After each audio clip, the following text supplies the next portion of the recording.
Assalamualaikum warahmatullahi wabarakatuh. Tidak ada yang menyangka seorang laki-laki muslim, saleh, bahkan huffaz alias penghafal Al-Quran dan motivator bagi muslim lainnya untuk menghafal Al-Quran, ternyata seorang yang tega memenggal kepala salah satu khulafaur rasyidin, sahabat Nabi besar Muhammad SAW, bahkan suami dari seorang putri Rasulullah, Ali bin Abi Thalib. Tidak hanya itu, peristiwa tragis yang benar-benar melukai umat Islam itu terjadi di bulan suci, persis di hari ke-7 di bulan Ramadan. Pada bulan itu, hidup dan perjuangan sahabat Ali karramallahu wajhah itu harus berakhir oleh seorang muslim taat yang meyakini kalau perbuatannya adalah jihad di jalan Allah, Abdurrahman bin Muljam al-Muradi. Seraya meneriakkan kata, "Hukum itu milik Allah, wahai Ali, bukan milikmu dan para sahabatmu." Ibnu Muljam menebas leher Sayyidina Ali bin Abi Thalib hingga wafat saat itu juga. Kontan saja, peristiwa memilukan itu menjadi duka mendalam bagi kaum muslimin saat itu.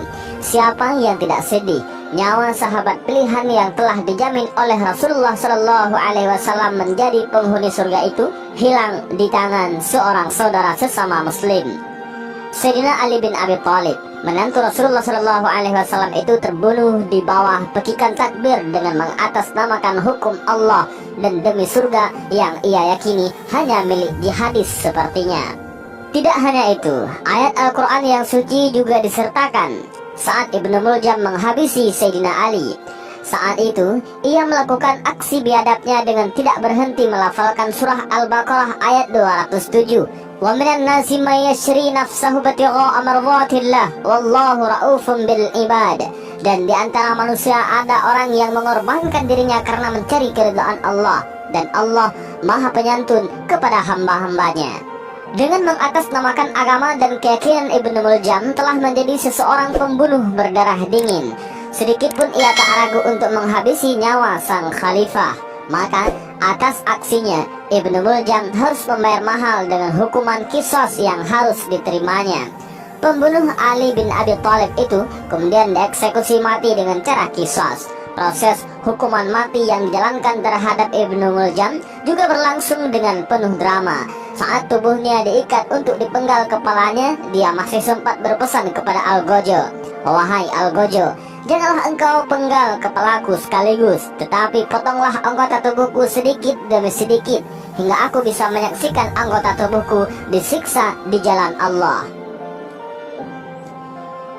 Pesan itu disampaikan karena Ibnu Muljam meyakini dengan sepenuh hati bahwa aksinya mencabut nyawa ayah dari Al-Hasan dan Al-Husain itu adalah sebuah aksi jihad fi sabilillah.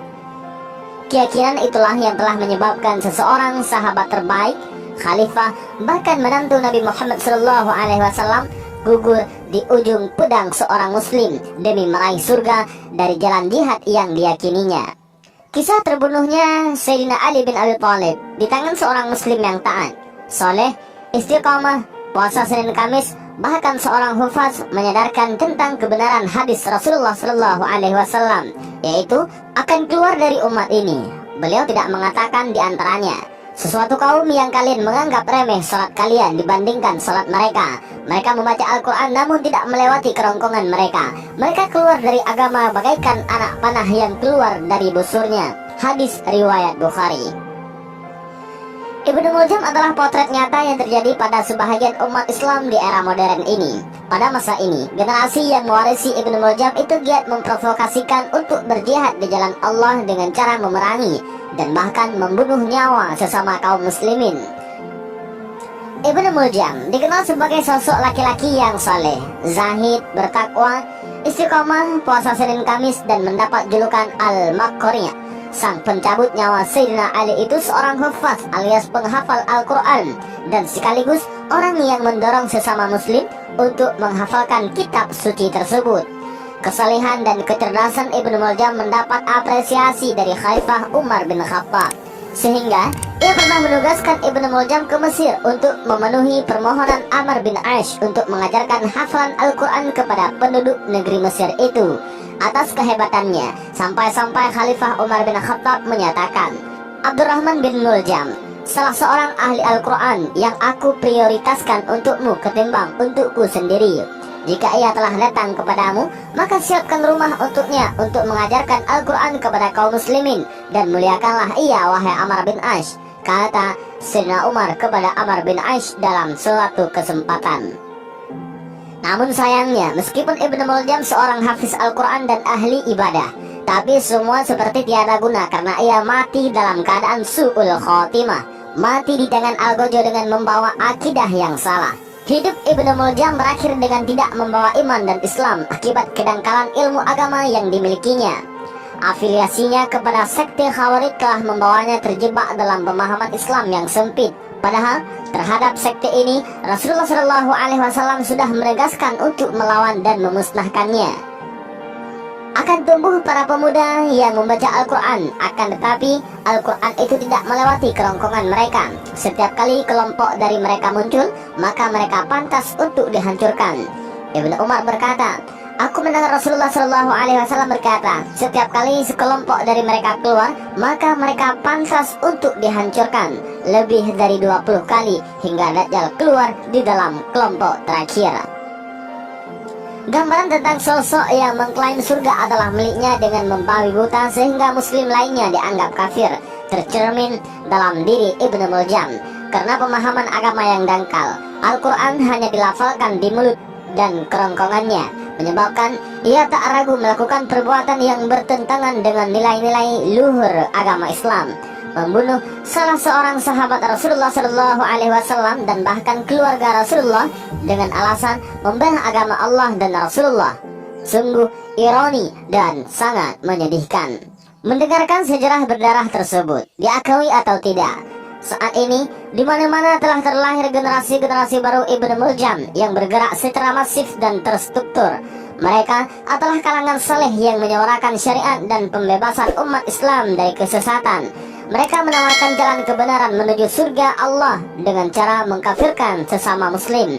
Ibnu Muljam gaya baru ini lahir dan bergerak secara berkelompok untuk meracuni generasi-generasi muda Indonesia, sehingga mereka dengan mudah menyesatkan, bahkan mengkafir-kafirkan sesama muslim.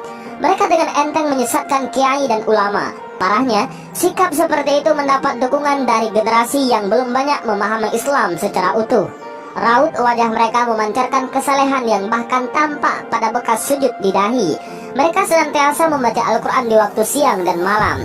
Namun, sesungguhnya mereka adalah kelompok yang merugi sebagaimana telah diingatkan Rasulullah SAW dalam hadis-hadis lainnya.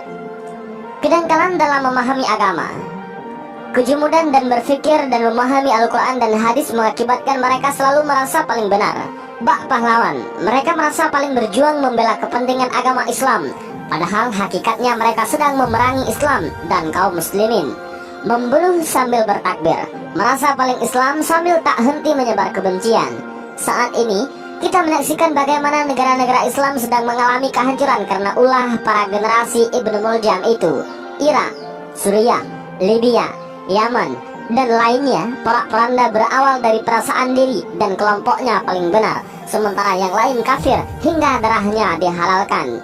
Maka tidak ada pilihan lain bagi kaum muslimin selain harus terus waspada pada gerakan generasi Ibnu Muljam ini dengan menyiapkan generasi yang kuat dan tangguh, mempelajari dan memahami agama dengan benar agar tidak diracuni oleh golongan Ibnu Muljam gaya baru.